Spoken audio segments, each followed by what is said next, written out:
Welcome to the very first speaker session for International Strategic Planning Month 2021. We have with us Mr. Ajay Rao. Thank you for joining us today. Thank you for having me. So recently, I came across an article on loyalty program and its implementation. It spoke about how strategy may be decades old, but it is loyalty programs which is constantly and periodically evolving that helps businesses appeal to the needs of the customer as well as help them cope with the growing competition. And with this, I would like to understand the strategic implications of a good loyalty program. So I think the first step is to understand why you do a loyalty program, right? Now, typically, people look at loyalty programs in one of two ways. One is a way of giving a discount. So, I don't want to give a discount straightforward. So what I'll do is I'll create some points. And those points will be equal to a discount, which is what you get, right? Every 10 times you shop, I'll give you one free shopping, equivalent to one free shop. That's one way to do it. And frankly, to my mind, that's a lazy, incompetent way to do it, right? What you really want to do is you want to understand the strategic imperatives behind the loyalty program and use it to do two things. Number one is build your brand, right? And in the process, get built by a brand. And second, build your competencies. Now, let's talk about the competencies first, and then we come to the brand second. Now, the competencies which you build, typically in a loyalty program, you get 5 assets. You get many, but let's talk about 5, right? The first of the 5 assets that you get is data. Now, in data, you get many kinds of data, but let's talk about 3 kinds of data in particular. The first kind of data, let's call it identity and profile-driven data, right? And anything which goes into your profile is kind of constant over time, but this is who you are, right? From a loyalty program perspective. The second kind of data you get is transaction data, which is basically where you spent, how much you spent, when you spent, everything to do with the transaction. The third kind of data that you get is interaction data, which is when you interact with the brand or with the company that has done the loyalty program, or the companies which have done the loyalty program, as the case may be. And as you interact with them, you may not transact, but you may interact in different ways. You give them a testimonial, you call the call center, whatever it is. Right? So these are 3 primary kinds of data which you get from a loyalty program. You get many more. Now, using these 3 kinds of data effectively is the first asset which you get from a loyalty program. The second asset is to use this data. You get a channel with your customer which you own, right? A channel of communication. Now, if you mistreat this channel and you slam your customer with repeated 10% off offer, buy now, and you do that 10 times a day, the customer will reward you by ignoring you, saying that, look, you deserve to be ignored, and frankly, you deserve that, right? And if you do that, you've blown a very valuable resource, because here is a means to talk to your customer, granted the data that you have about the customer, without depending on Google and Facebook and the Times of India, whom you have to finance in order to talk to your customer. Right? So that's the second asset you get, the comm channel. The third asset you get is a currency other than rupees or dollars or whatever currency you do business in. Now, what that means is you've created a currency, call it points, call it miles, call it whatever you want, coins, whatever, right? Tokens, stamps, many words. But that currency has a value which you determine, right?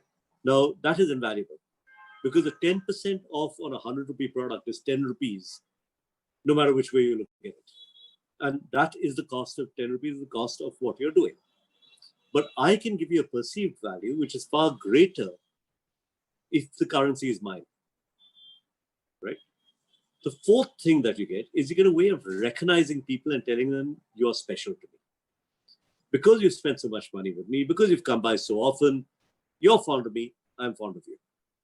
By allowing you to feel special, by creating moments that matter to you, right? You get one more asset from somebody who's put up a hand and said, look, I want to be your friend.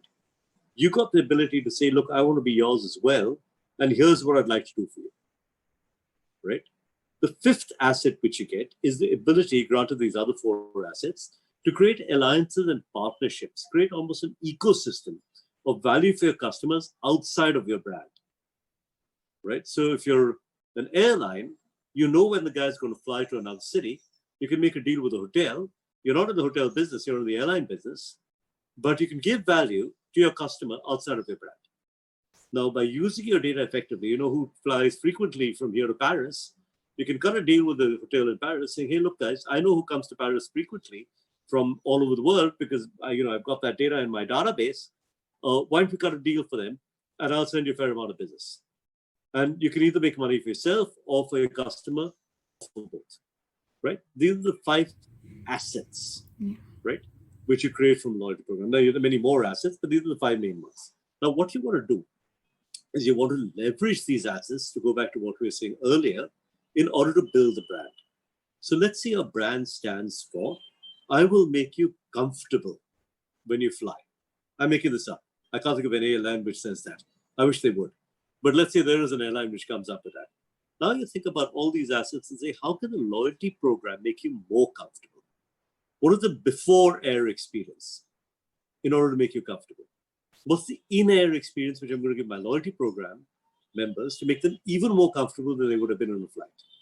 And what's the after air experience, which I can drive to make them more comfortable? Now, that is as far as the flight is concerned. But how can I leverage my data and my alliance partnership to make you comfortable in the movie theater, to make you comfortable in the hotel, to make you comfortable in your life as a result of what I know about your life? So a loyalty program then becomes a part of delivering your brand promise, but also expanding on the brand promise, right? Now, that's the strategic implication of a loyalty program on the one hand. The second thing is, in building these assets, you build organizational competence around being focused on customer delivery. Now, you acquire data competence requires you to acquire tech competence, which is a good thing to have. Giving you a better recognition experience requires you to get some kind of competence in services. Comms improves your marketing competence. So what happens is, in effect, with a good loyalty program, you build competencies which as an organization help you.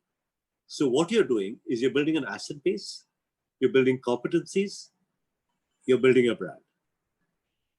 That, I think, in a very succinct way, I've said a lot in a relatively short time, but hopefully, that explains why a loyalty program is strategically so important. Talking about a good loyalty program, what are some questions that businesses need to ask before designing or mapping out a loyalty program? So I think there's a lot of mistakes which people make in loyalty programs. Number one is, you think of a loyalty program as being just a points program. What does it do? It gives points, right? Well, that's not true, right? In fact, points are almost a way by which you pay for data that you'll use in order to create a better service experience. A lot of people think of points as being another way of giving a discount. If you're in the discount business, then go ahead and give a discount. Why do you need to do it this way? Just do it this way, right? If you think the only way to sell your brand is by giving 10% off, then, frankly, I think it's a failure of the brand and the imagination of the marketing person that the only way you can sell is by giving money off, right? What you really want to do is if you think of a continuum, this is the rate at which people are willing to purchase, right? This is the amount you get for your brand. That's your brand premium. This is the amount it costs you, right, down here. This difference is a fair profit.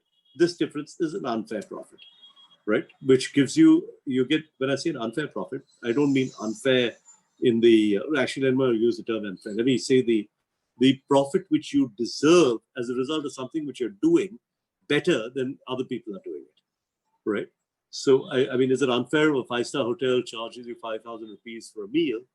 No, because they're giving you something which you think is worth that amount of money, right? When you can go to the dhaba down the road and pay 200 rupees and get a perfectly decent meal, why are you willing to pay 5,000 rupees? There's got to be a reason why. That 4,800 rupee premium is something that they're doing which justifies their existence, right? So that kind of answers your question, I think, a bit, right? Saying that, what you really want to do, Yeah. right, is you want to drive the premium. Despite there being many benefits of implementing a robust loyalty program, many businesses have doubts regarding whether or not they should implement it, and this might be due to certain misconceptions. Could you please throw some light on what those misconceptions regarding those loyalty program strategy could be? Great question. And I think there's two answers to the question. One is now and another answer is then. Now, in the then, if you took on this axis the ticket value, right? And on this axis, you took the frequency of repurchase. Anything which is high ticket value, high frequency repurchase was a prime candidate for a loyalty program. Okay? Because high ticket value, high repurchase means that you spend a lot, and therefore there's a big relationship value which justifies the kind of investment a loyalty program takes. Right? So let's say 20 years ago, even 10 years ago, anybody who was not in that top box could have a loyalty program, but it probably wouldn't be as effective. Okay. Today, several ships have sailed. One of the ships which has sailed is that almost anybody worth having on a loyalty program has an internet-enabled phone in their pocket. Right? What that means is that previously, what was unaffordable now becomes affordable. Right? Now there are downsides to that, which is along with that internet-enabled phone has come a lot of other things which have happened today. For example, an attention deficit. Right? People just don't have the time to have an involved relationship with a brand which they might have had 10 or 20 years ago. Lots of things have changed. But I think overall, a lot of companies which previously could not do loyalty can at least think of doing loyalty, right? Effectively. So I think while I wouldn't say that everybody needs to do a loyalty program, right? And I'd argue there are lots of businesses which don't need to do a loyalty program. I'll tell you why in a minute, particularly new age businesses. I think it's helpful to have a loyalty program to give you those 5 assets and give the ability, you remember the 5 assets we spoke about earlier, and the ability to build your brand in the context of those competencies which you get. Now, companies which are in the business, or let's say an e-commerce company, right? It doesn't need the data. It's got all the data it needs about its customers, right? So one of the reasons why to have the loyalty program just went out the window. It doesn't need the comm channel. It's got direct access to its customers. If it slams into them and they ignore, okay, well, so be it. I mean, there's nothing you can do about it, right? Does it need the alliances? Not really. Can it do any recognition? I mean, how much recognition can your website, right? Oh, you're a special customer. I'll give you a different experience. Not really, right? So what can you do really, right? So it gives you a reward currency, which are so that's what it boils down to really. And that reward currency doesn't need to be points. It can be service, like for example, Amazon does with Prime, right? It can be any number of things and any number of ways of leveraging those other 4 assets are kind of what you may want to do, right? In the alliances asset, right? As I said, there's maybe not much you can do, or maybe there is. So for example, Flipkart with super points now allows people to earn their points across the web, right? And potentially for online businesses, you can do an offline program, which could give you disproportionate value, right? So there are still things you can do, but maybe it's not as critical as it is for somebody who is an offline old world company.